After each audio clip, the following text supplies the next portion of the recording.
Hello to our lovely audience, and welcome to The Owl's Nest, Gamepress's official Fire Emblem Heroes podcast. I'm your messenger owl Joshua, but you may know me a bit better as Gamepress's Red Ferrari 1998. Also joining me is my fellow messenger owl Abby, who is my co-analyst Milky Toast. Hey there everyone, and welcome to episode 2. We've got more great content that's ready and waiting to be served up for this week, so I hope you're as excited as we are to delve right in.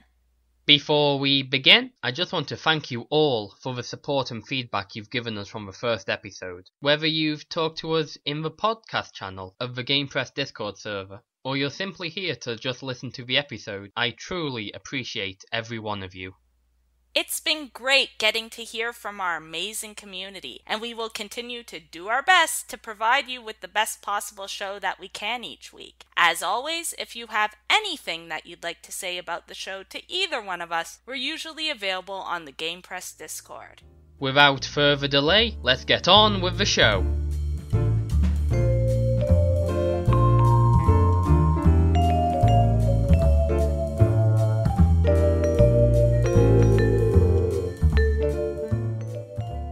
Welcome back to This Week in Fair, where we'll be giving you a recap of all the news and events that have happened over the past week in Fire Emblem Heroes. It was a bit of a slow week, so sit back, relax, and enjoy the recap. This won't take very long.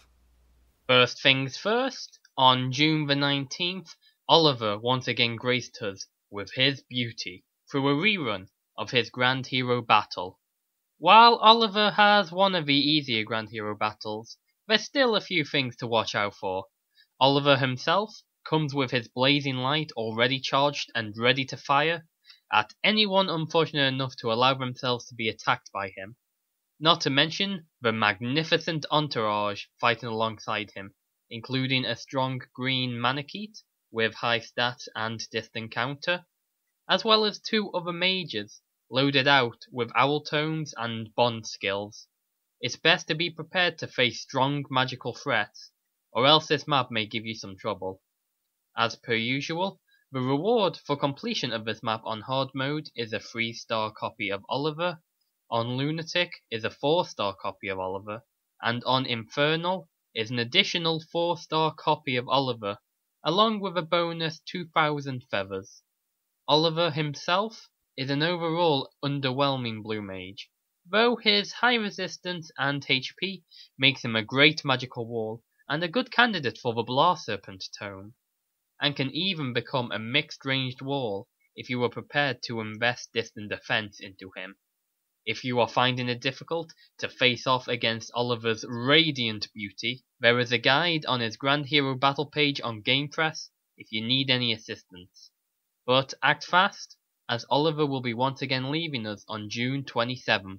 The biggest event of this week, June 21st, featured the release of the Summer's Arrival banner. This banner brought with it 4 brand new seasonal heroes, these being Summer Tana, Cordelia, Innis, and Noire, all dressed in swimsuits and ready for summer fun. Tana is a red tome flyer focused on offense and comes with her own exclusive tome, the Fruit of Idun, that allows any allies within 2 spaces to move adjacent to her. Cordelia is a lance cavalier with blistering speed and high attack, making her well suited for an offensive playstyle. Innis is an axe flyer with an excellent mix of attack, speed, and defense, making him very strong in a variety of roles. And last but not least, Noire is an infantry archer who comes with strong offenses while not skimping on her defense either, allowing her to also serve up a variety of builds. We will be going much more in depth about our opinions on each of these units during our main segment, so be sure to stick around after the news for more info.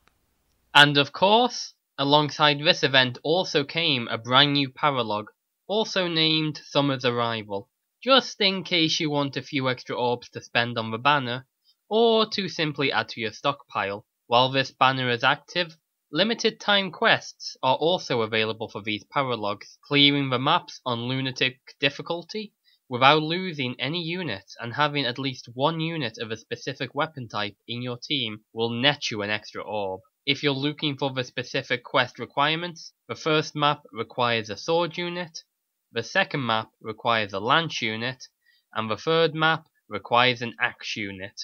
If you want to roll on the spanner, or complete these quests, you thankfully have plenty of time, as the banner and the quests will be staying around until July 24th. Make sure to roll for who you want before then, unless you want to wait until next year, or brave a future legendary banner. And finally, on June 23rd, a brand new skill banner, Heroes with Deathblow, was released. As the name implies, this banner features heroes who come natively with the Deathblow skill, specifically W.T. Reinhardt, Siegbert, and Delthea.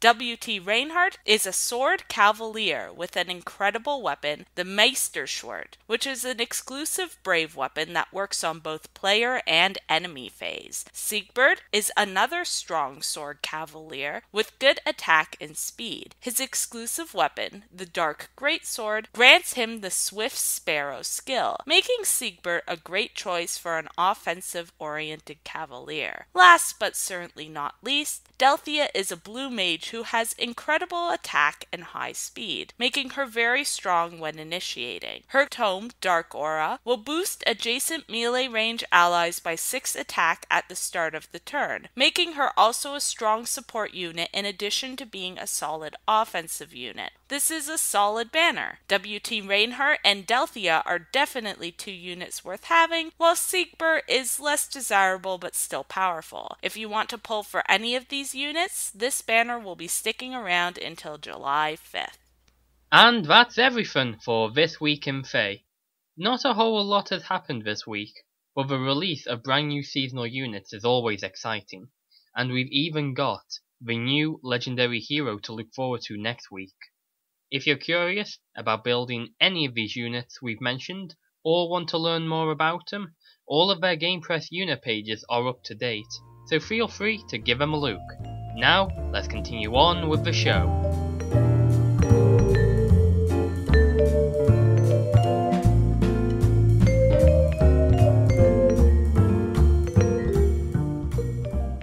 Moving on, we now have the main topic of this episode. On Thursday, we were graced with yet another summer banner, and with it came some new units. This time, they're sourced from 2 games, Tana and Innis from Fire Emblem The Sacred Stones, as well as Noire and Cordelia from Fire Emblem Awakening. We'll be going through all 4 of these units one by one and giving our thoughts on them. So let's not waste any more time and jump right in. Joshua, take it away!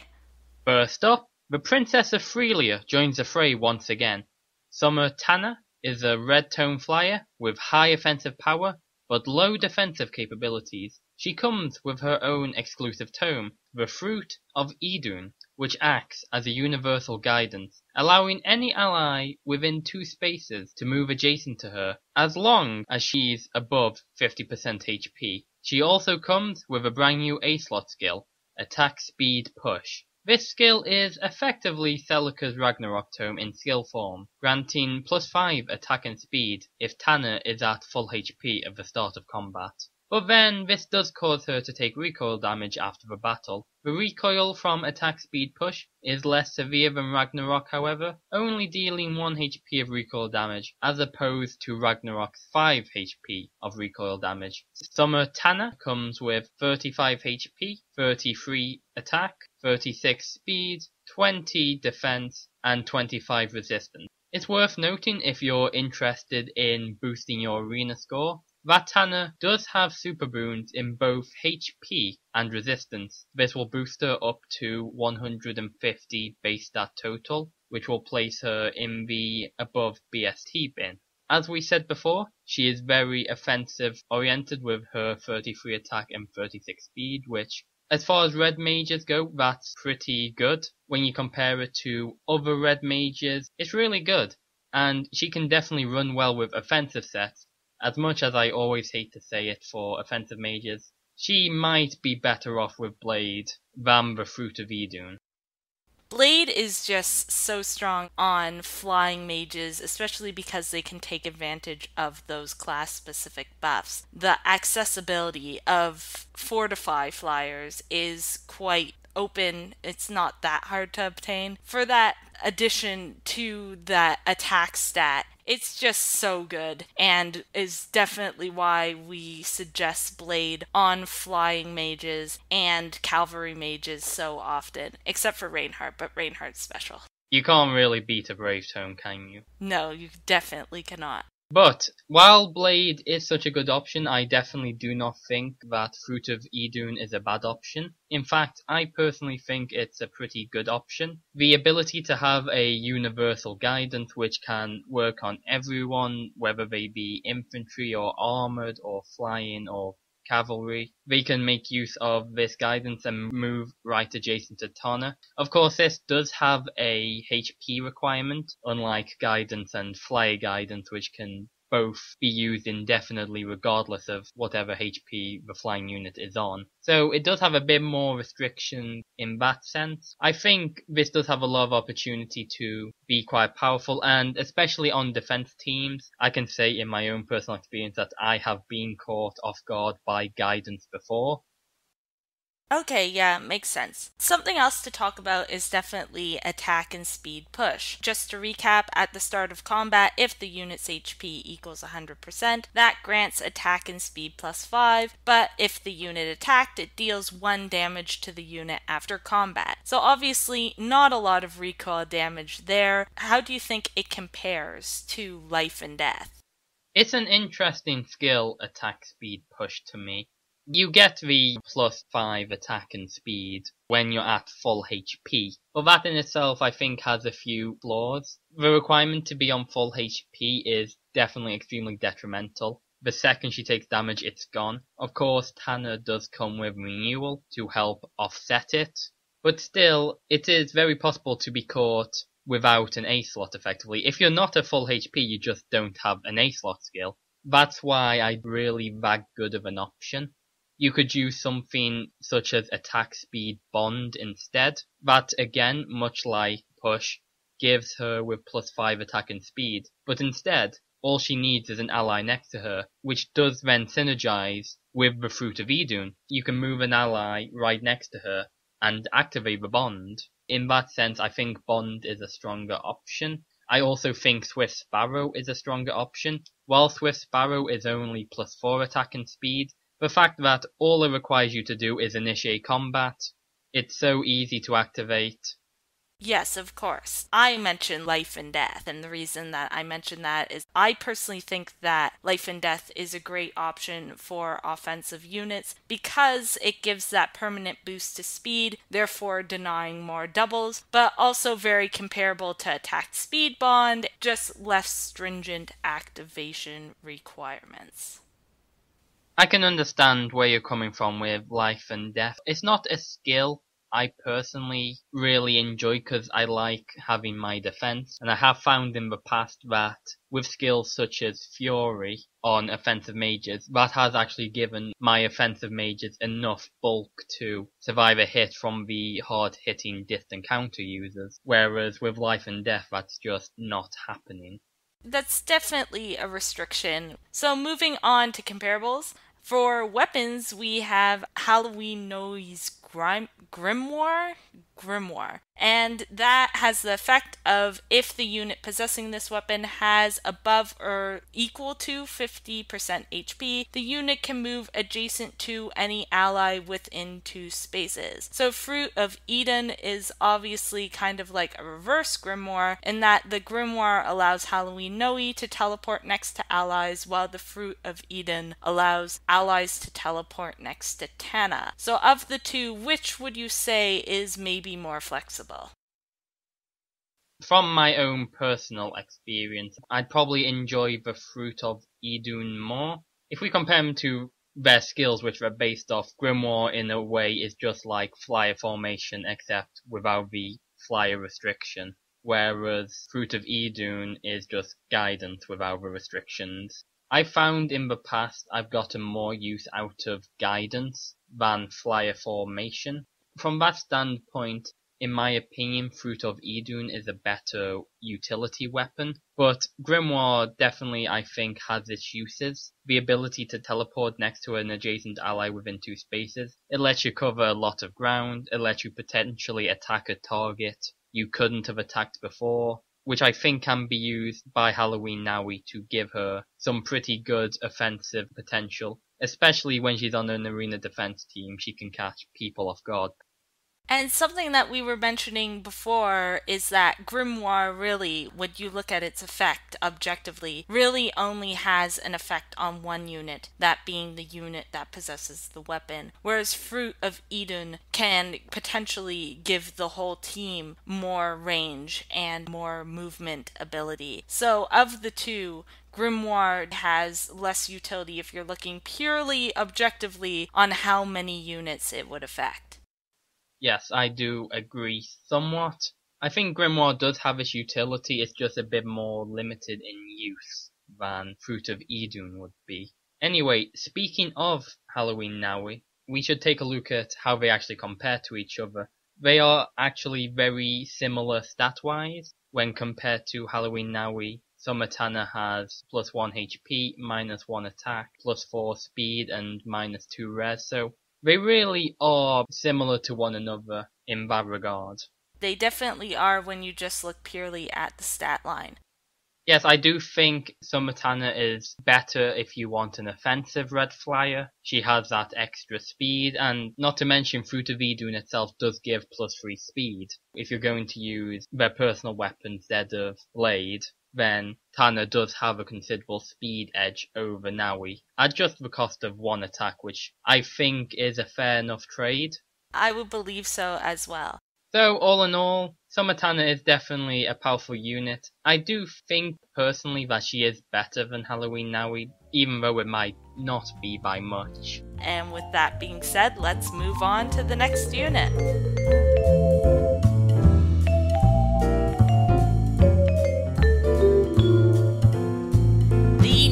Paragon strikes again, this time on horseback. Summer Cordelia is a lance cavalier with high offensive potential while also maintaining good bulk. Her new weapon, the Shell Lance, acts as a spectrum blow, granting her +2 attack, speed, defense, and resistance whenever she initiates combat. She also comes with the brand new Dull Close skill, the melee range equivalent to Dull Range, which neutralizes foes' bonuses from Hone and Fortify skills if they are using a sword, lance, axe, or dragonstone. So, Summer Cordelia has a neutral stat line of 41 HP, 32 attack, 38 speed, 28 defense, and 18 resistance. She does have a Super Bane in defense and resistance, but it doesn't affect her BST bin. Her weapon, the Shell Lance, just to reiterate, if she initiates combat, it grants her attack, speed, defense, and res +2 during combat, so very similar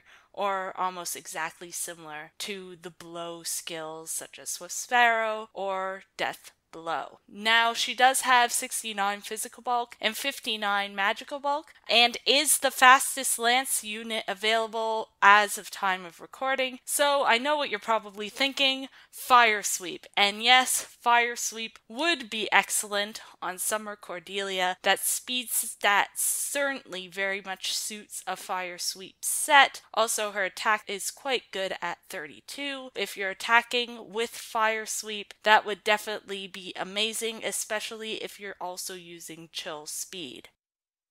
I really don't know what more I could add. It's just, she is probably the best Fire Sweep user we have gotten, at least on the Fire Sweep Lance front. With that 38 speed and 32 attack, she just has the perfect offensive spread for it.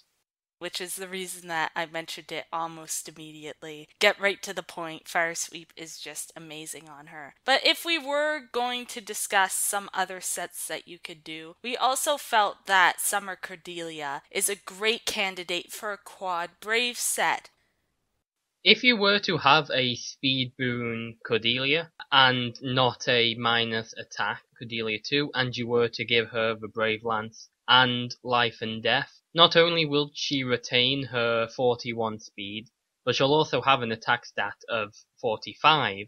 Beyond that, you could even, since she's a cavalier unit, you can give her cavalry buffs such as Hone Cavalry, and she can easily reach attack and speed in the near 50s.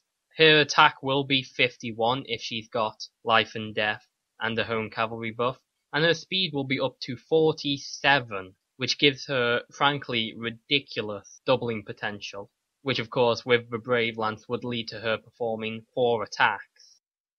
And I think that something to mention there is the accessibility of these skills. Home Cavalry obviously being available on 4-star Gunter, and then Go Cavalry being available on Reinhardt, who is now in the lower rarity summoning pool. So to get her to that point in a cavalry team would not be that difficult compared to units who need more of that team support in order to really get going. And as we all know, quad brave sets are absolutely incredible. Instant Lunas in one round of combat is just always amazing. Quad brave sets do tend to be quite cheap. The most expensive part usually is the weapon itself. Brave sets, especially now that Life and Death is available in the 4-star pool from Soph, they've become a lot cheaper to run at the most effective point. Though I would say, personally, Swift Sparrow is a better choice, even though it's a bit lower on the attack and speed side. It doesn't mean she'll lose any of her defensive. For an offensive cavalier, Cordelia actually has pretty good defense with 41 HP and 28 defense. Yeah, exactly. So speaking of Swift Sparrow, we had maybe considered using Swift Sparrow with the Shell Lance, as you know, because we were discussing it earlier. So obviously that would grant her attack and speed +6 when she initiates combat, and defense and resistance +2. That's quite a weighty addition to her already pretty great stat line. And that's, I think, another good thing about Summer Cordelia is that she can be built incredibly cheap. She's got the Shell Lance. You can give her something such as Fury on a budget, because Swift Sparrow isn't exactly a budget option. You can give her very commonly available skills and keep her weapon, and she will perform pretty well indeed. So looking back to the previous summer units, Summer Robin had the Deft Harpoon, which at the start of combat, if the unit's HP equaled 100%, granted the exact same effect that the Shell Lance now does. So that's a straight improvement. So if you weren't impressed by Summer Robin last year, although her art was amazing, then maybe now you would want to invest in one of these Awakening units, because these weapons are quite good and are also comparable to the amazing Christmas or winter weapons, which are the exact opposite to these weapons, being active on enemy phase instead of player phase. When it comes to weapons like the Deft Harpoon and Melon Crusher as well, the problem with them is that requirement to be at 100% HP, just like Ragnarok and Tana's attack speed push, which does limit quite their effectiveness, whereas the Shell Lance and the Tannenboom, which is the Christmas Lance, they just need you to either attack or be attacked yourself. I do think the Shell Lance is a very good weapon for Summer Cordelia thanks to that excellent offensive spread.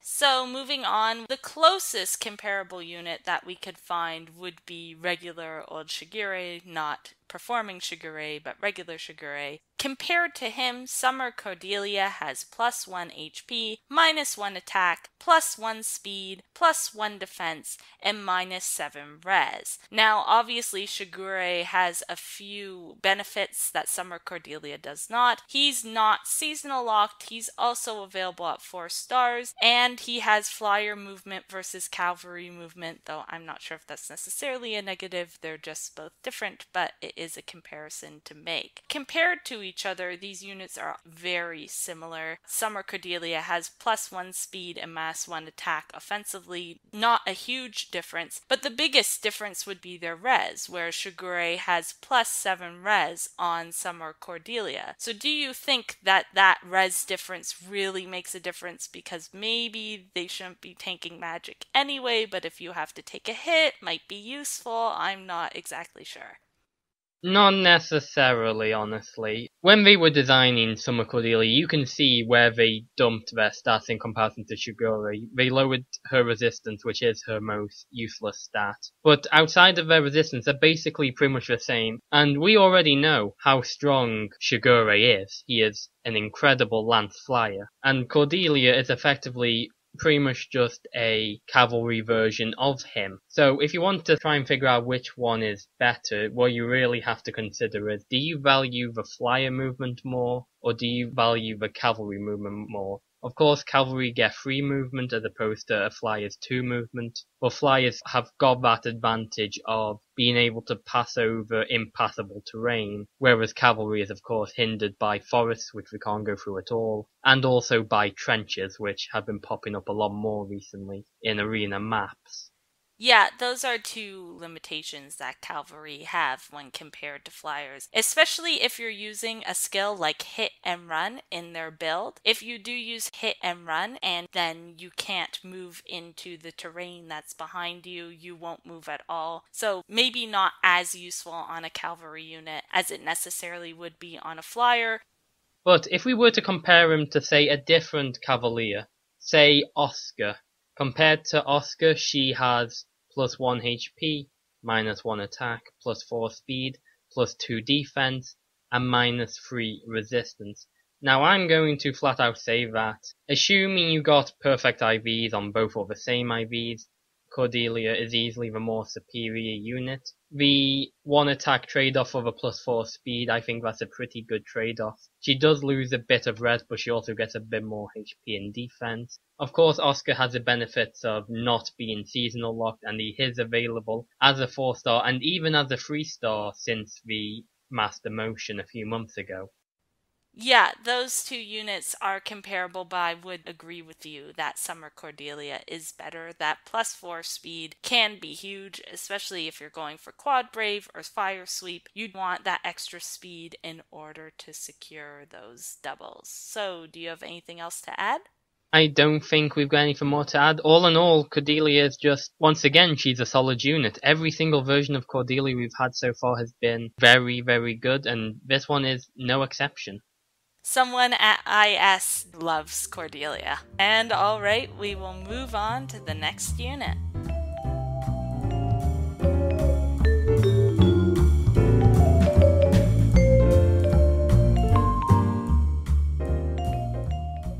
Ephraims everywhere beware! Innes once again takes the stage. Summer Innes is an axe flyer with a lot of everything important. High attack, high speed, and high defense. Much like with Summer Cordelia, his new weapon, the Beach Banner, grants him with +2 attack, speed, defense, and resistance whenever he initiates combat. He also comes with Death Feint, much like with Speed Feint on Bridal Farger.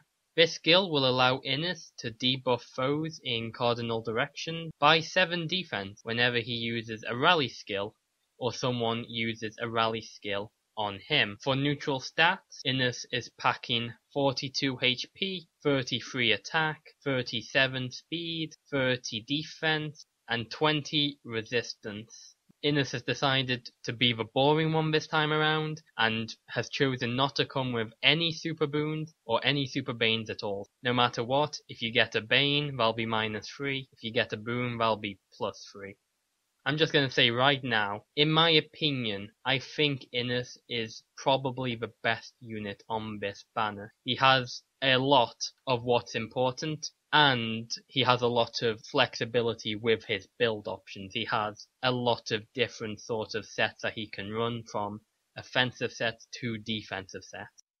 Yeah, Innes is really great. As of now, he's the fastest mergeable axe unit, so Anna is the fastest, but obviously she is not mergeable, which is unfortunate because fast axe units are in short supply and they're very fun to play around with. It's kind of a shame that we don't have a fire sweep axe yet, because that would be something very, very fun on Innes, especially because he's a flyer, so he can take advantage of those flyer buffs.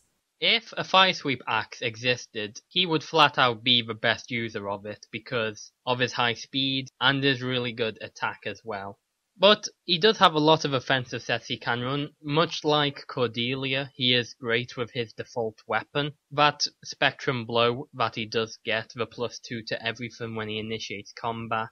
That can certainly do him well when you combine it with skills such as Swift Sparrow and Desperation. He's also one of the few axe units, in my opinion, who can run Quad Brave quite effectively. We've only had a handful of axe units which have actually been able to run Quad Brave. One of which I can think of off the top of my head is Titania. She can run that Quad Brave, but she does suffer from having quite low attack. If I recall correctly, she does actually have the lowest attack of any axe unit in the game. Whereas Innes is not only faster than Titania, but he's also got the attack advantage.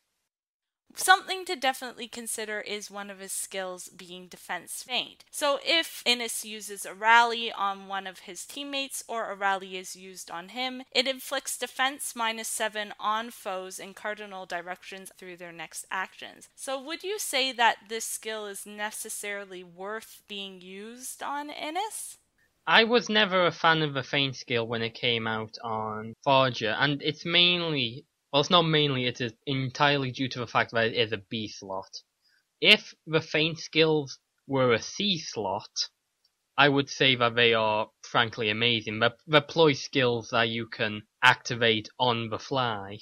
But as it is a B slot, it means foregoing skills such as Desperation or Hit and Run if you're going for an offensive set. Or it does mean you also cannot run skills like Guard, Quick Riposte, or Renewal if you're going for a more defensive setup. That being said though, I don't necessarily think the Feint skills are bad. I just think there's better options that he has access to. Yeah, good reasoning there. So moving on to comparable units, we have Groom Marth, who Innes has +2 HP, +2 attack, and +1 speed when compared to. Now, the issue with Groom Marth, of course, is that he is locked to the Tempest Trials, so he has no IVs, and only +1 merge is possible. Would you say that Groom Marth's cavalry movement necessarily makes him comparable to Innes, especially with the restrictions that he has that were mentioned earlier? No, not particularly. Innes, to me, is a bit weird because when I was looking for comparable units in the first place, he is actually quite unlike any other axe unit. You know, we're probably scraping the bottom of the barrel here by saying he's comparable to Groom Marth, but that is legit the closest comparison I could find. As for comparing the two together, it's no question, Innes is flat out better than Marth. The cavalry movement does not save him. The biggest problem is, of course, the being locked to Tempest Trials. He's got no IV access. You can only merge him to +1. These are two issues which Summer Innes does not have. He can get that plus speed. He can get that plus attack. He can get plus defense. You know, he can get all these different IV sets to help him optimize. And he can get up to +10 merge level, even though he is 5-star lock, so it is quite costly. Groom Marth does have one advantage, which is that cavalry movement, which frankly isn't really an advantage in the first place. More of a difference than a upgrade. When I was looking, and I noticed this the second I saw Innes' stat spread, I realized someone he is incredibly comparable to. And that is the sword unit everyone both loves and hates, Ira. When compared to her, Innes has +1 HP, -1 defense, and -1 resistance. Stat-wise, they are incredibly similar. Of course, Ira does have a number of things which Innes doesn't. She has her personal weapon, which gives her Flashing Blade. She has her exclusive special skill Regnal Astra, which boosts damage dealt by her speed. And of course, Ira isn't seasonal locked. And of course, the biggest difference is the fact that they're different colours entirely. Ira is a red unit and Innes is a green unit. So in a sense, I think you could call Innes like a green flying version of Ira almost. The fact that he's a flyer does mean he can't run certain things that Ira can. Of course, Ira's very extremely powerful set known as Speed Slaying Edge with her Regnal Astra as well as DC and Wrath. That's something Innes cannot run because being a flyer unit he doesn't get access to Wrath. But they are very comparable stat-wise, honestly, and that alone is what makes me think Summer Innes is such a powerful unit. I think if you're looking for a brand new Axe unit, Summer Innes is probably one of the best you can do. I don't think he's up there on the level of people such as the two Hectors. Innes in his own right, I think, is amazing. You can go offensive with him, you can go defensive with him. He's just solid overall and one of the best green units I think we've gotten in quite a while. Yeah, and it's definitely very strong unit and someone to pull for if you're not completely adverse to pulling green on this banner. Okay, I think we said all we need to say about Innes. If you do pull for him, I hope you do not get too many Bartras. But let's move right on.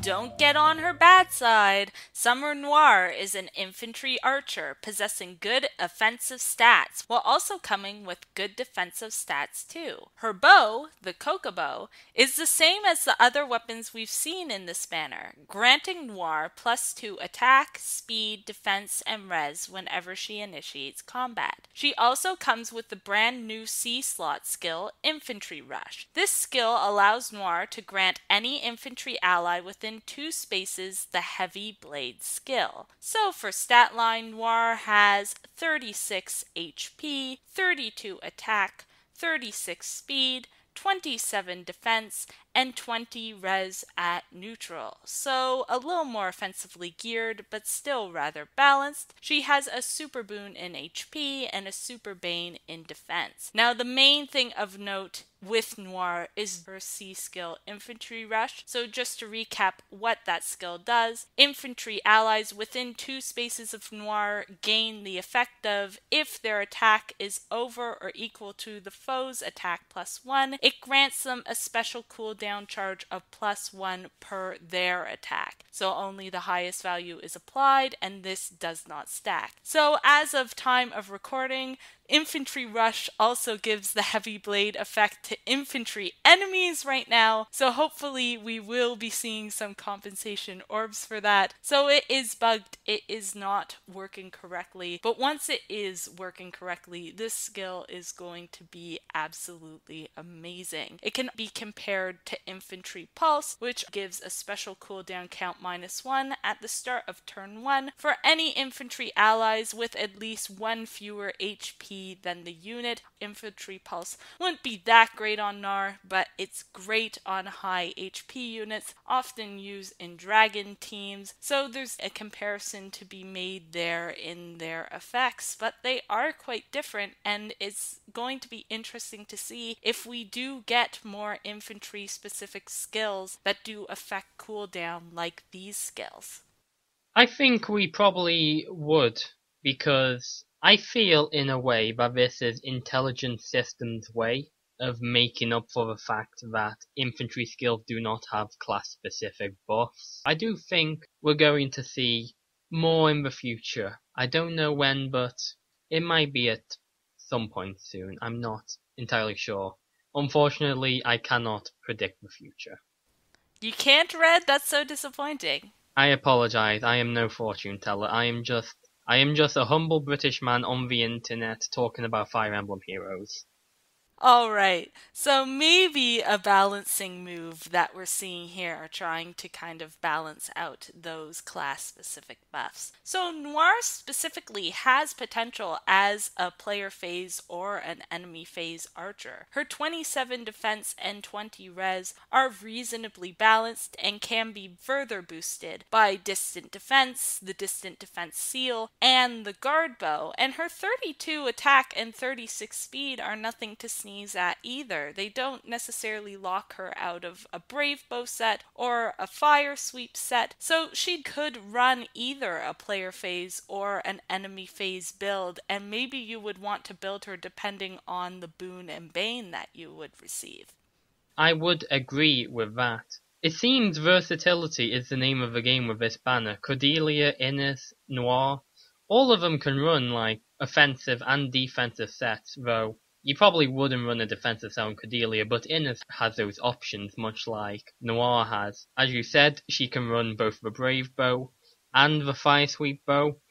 Thanks to her 32 attack and 36 speed, she can run both quite effectively, especially if you got an attack boon or a speed boon Noire. But on the defensive side, she's also got that defensive potential, as you mentioned stuff like Guard's Bow and the distant defense skill and seal.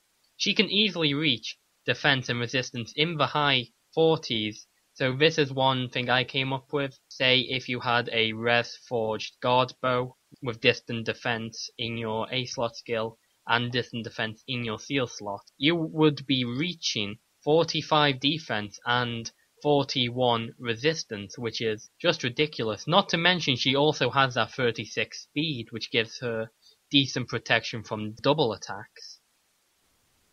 Yes, that's very true, but something that we were talking about earlier, that with these defensive sets, sometimes you do want to actually get follow-ups performed on you with these sets in order to have some special charge management. So let's say a primarily defensively focused archer such as Faye, her speed is quite low, but if she is doubled, she would be firing off a quite strong iceberg or glacies or whatever special of your choice. So would you say that maybe these slower archers can be more effective, or are they just more effective in certain ways?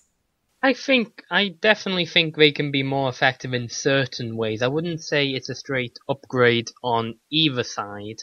I guess it depends on what you value more.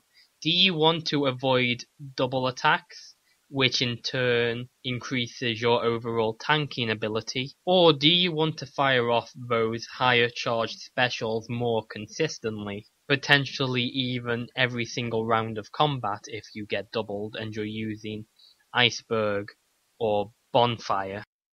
Yeah, very, very true. So moving on to comparable units.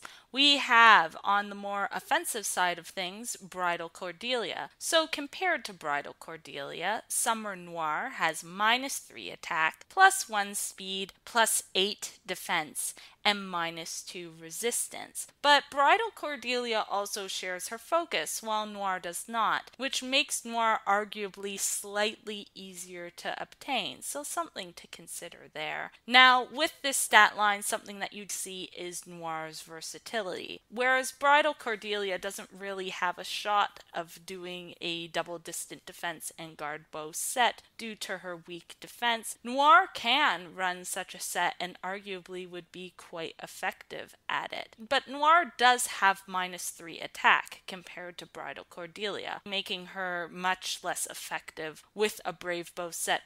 I mean, with Noire, you can see where the extra base stat total she has over Cordelia has gone. It's gone into her defense to give her that versatility. Much like, as I said with Innes, Noire doesn't really have a straight up comparison. She's actually quite different from some of the other archers. Speaking of Innes, that's another very comparable unit, maybe even more so than Cordelia. When she's compared to Innes, as in the bow Innes, not the summer Innes, she has +1 HP, -1 attack, +2 speed. So offensively and in terms of HP, they're very similar. Here's where you can definitely see the difference, because Summer Noire has 13 defense over Innes, but Innes does have 11 resistance over her. In a way, you could kind of consider Noire to be a defensively focused version of Innes almost. Of course, Innes is not seasonal locked. He is still 5-star, so arguably they have the same difficulty to obtain, except you can obtain Innes at any time. And Innes, of course, does also have his own exclusive bow, the Needhog, which is, well, it's just an owl tome. But you do have that option. Anything else to say about Noire? I just wish she didn't have a broken back in her attacking artwork. She needs to go to a doctor. Get that sorted out. Yes, that is quite unfortunate. Not a fan of her pose.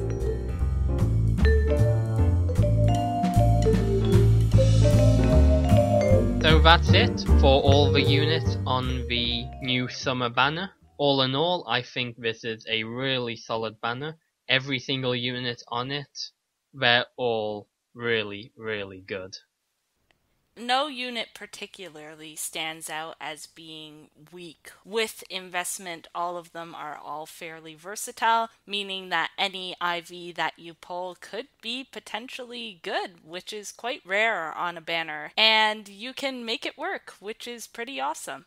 I think the best unit on this banner, in my opinion, is probably Innes. In my humble opinion, you might think differently. If you do think differently, then that's fine too. All of them, frankly, are really, really solid. So that's it for this week on The Owl's Nest. Hopefully you've had as much fun in the sun with this batch of the summer units as we have.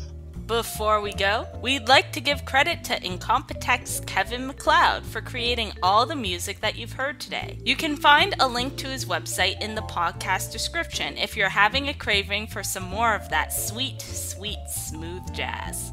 Tune in every Sunday for more Fire Emblem Heroes news and in-depth analysis. Next week, we'll be taking an involved look at a brand new legendary hero, who with any luck won't be yet another version of Lyn.